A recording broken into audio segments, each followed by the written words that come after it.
पेण तालुक्यातील हेटवणे आदिवासी वाडी येथील 4 वर्षाची चिमुकली अचानक बेपत्ता झाल्याची गंभीर घटना समोर आल्यानंतर पोलीस प्रशासनाची चांगलीच धावपळ उडाली होती। बुधवार दिनांक 12 नोव्हेंबर रोजी सकाळी 8 वाजण्याच्या सुमारास बेपत्ता झालेली किशोरी किरण महालकर वय 4.5 वर्ष या चिमुकलीच्या शोध कार्यासाठी शेकडोंची कुमक लावण्यात आली होती। सुमारे 200 गावकरी आणि पोलीस प्रशासन हेटवणेवाडी भागातील घनदाट जंगलात शोध घेत असताना मुलीची चप्पल आणि ड्रेस सापडल्याने ग्रामस्थ हतबल झाले होते। ही घटना रायगड पोलीस अधीक्षक आंचल दलाल यांना समजताच त्यांनी थेट घटनास्थळी धाव घेतली।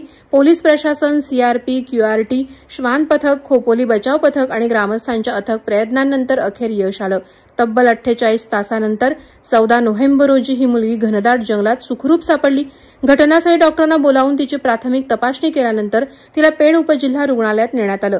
मुलगी सुखरूप सापडल्याने गावकऱ्यांसह महालकर कुटुंबियांमध्ये समाधानाचं वातावरण होतं। मात्र गेली 48 तास मुलीसोबत काय घडलं, ती जंगलात कोणत्या परिस्थितीत होती याबाबत माहिती घेण्याचा प्रयत्न केला असता अवघी 4.5 वर्षांची मुलगी प्रचंड घाबरल्याचं समजतं। त्यामुळे परिस्थिती निवळली की तिच्याकडून माहिती घेण्याचा प्रयत्न करण्यात येणार आहे।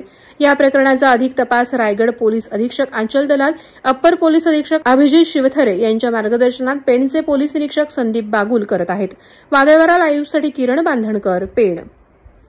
नवी मुंबई व रायगड जिल्ह्यातील ताज्या बातम्या आणि घडामोडींसाठी सबस्क्राईब करा वादळवारा लाईव्ह चॅनल आणि दाबा बेल आयकॉन।